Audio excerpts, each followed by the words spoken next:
In less than 2 weeks, Democrats will have complete control of the federal government. Joe Biden will be the president. Where does he stand on civil rights? We got some clarity on that question this week. You probably missed it during all of the overheated coverage of the last 24 hours. But Joe Biden has appointed a woman called Kristen Clark to run the DOJ's Civil Rights Division. Now, you may not have heard that name. You'll hear it soon. We'll sum it up this way. Appointing Kristen Clark to head the Civil Rights Division is like hiring Beto O'Rourke to lead the NRA. Kristen Clark doesn't believe in civil rights. She believes in identity politics. In March 2018, we interviewed her, and she admitted that on the air. Watch. We want people who are qualified and experienced, especially at the helm of our nation's most important federal agencies. But we also need to make sure that those agencies reflect the growing diversity of our country. And I'm not just talking about racial diversity. I'm talking about gender diversity and ethnic diversity. And at every turn with this administration, we've seen efforts to turn the clock back. Do you think that airlines should apply the same diversity rules you're calling for here? That they shouldn't take the people who score the highest on the pilot tests, but that they should hire also on appearance, the way people look? Every workplace, whether you're talking about pilots too, heart airlines surgeons or too? federal agencies, should hire the best, but should place a premium on diversity. And But which is more important, Zinke's, the way that you look or what you do, what you're capable of doing? So like when you're flying a plane, how important is it what you look like, your appearance? Incredibly important. And it's also important that we have, it's also important that we place a premium on diversity. And the fact that we have but people diversity in this means appearance. It means what you look like. You're talking about the shallowest possible criterion. It's your literally your shade. That's what you're saying. If you mean like diversity of skills, I'm totally with you. But when you were little, did you ever think you'd be arguing to judge people primarily on how they look? You know, I'm talking about gender diversity. I'm talking about racial diversity, Tucker. Okay, 89% those are outward of President signs. Trump's judicial nominees have been white male. But are they bad? White male. Many of them are horrible. You're speaking a foreign language to me. Oh, they're bad because of their skin color. You really would have to have gone to Choate and Harvard to have ideas like that. Of course, she did. Quite an impressed person. Choate and Harvard. So she cares about racial diversity. In fact, she cares about it so much she wants to penalize Asian and white applicants in college admissions. We're not making that up. This is civil rights, according to Kristen Clark. If you have the wrong skin color, you don't get into college. She will end the DOJ's lawsuit against Yale University over its openly racist admissions practices if you are Asian or white, maybe South Asian too. Your civil rights are not as important to the head of the DOJ's new Civil Rights Division.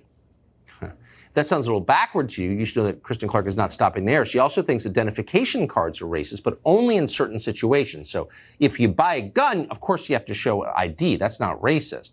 But if you want to vote, you shouldn't be allowed be forced to show ID because that's racist. In September of 2017, she explained the reasoning behind this on this show.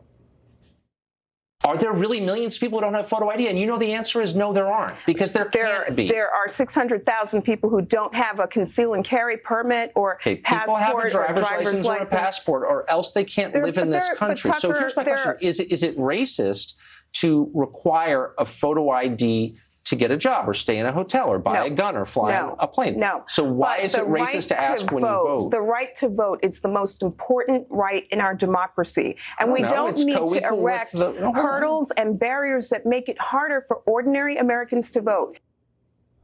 Peter Kirsanow is commissioner on the U.S. Civil Rights Commission. He joins us tonight. Peter Kirsanow, thanks so much for coming on. It doesn't sound like she believes in the most basic principle in the country, which is we're all created with equal value. It doesn't sound like she believes that to me. Well, you know, if you review the testimony that she presented to the Civil Rights Commission during our hate crimes briefing, it suggests that she proposes a reversion to Obama-era policies that posit that virtually every racial disparity in the country is a result of systemic racism or structural racism.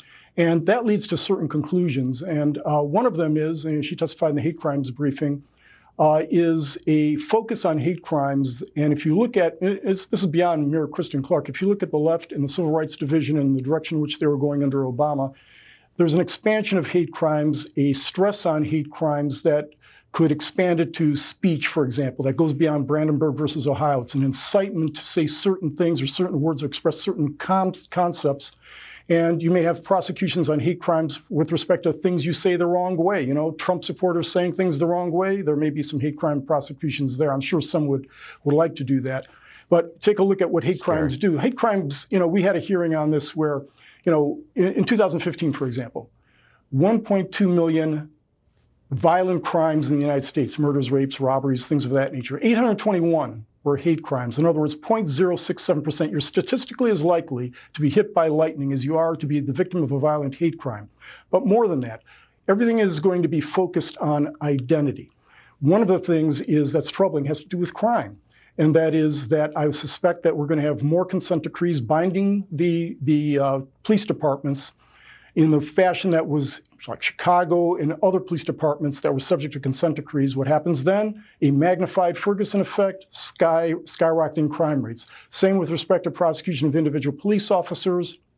Cash bail provisions are going to be attacked so that people are going to be out on bail or will never appear basically for their sentencing. More crime as a result of that. As you just indicated, more likely than not, they will drop all the lawsuits and investigations related to higher education and the profound, frankly, unlawful under any Supreme Court test preferences that are given to blacks and Hispanics over whites and Asians. That will go into effect. But the dilution of voting integrity provisions is perhaps one of the more troubling aspects of this. That is that there's going to be an attack on any voting integrity provisions so that we have a replication of the kind of, you know, systemic irregularities in voting that we had in the last election. It's just beyond. This is not the moderate Biden we were promised. Peter Kirsanow, it's great to see you tonight. Thank you. Thank you.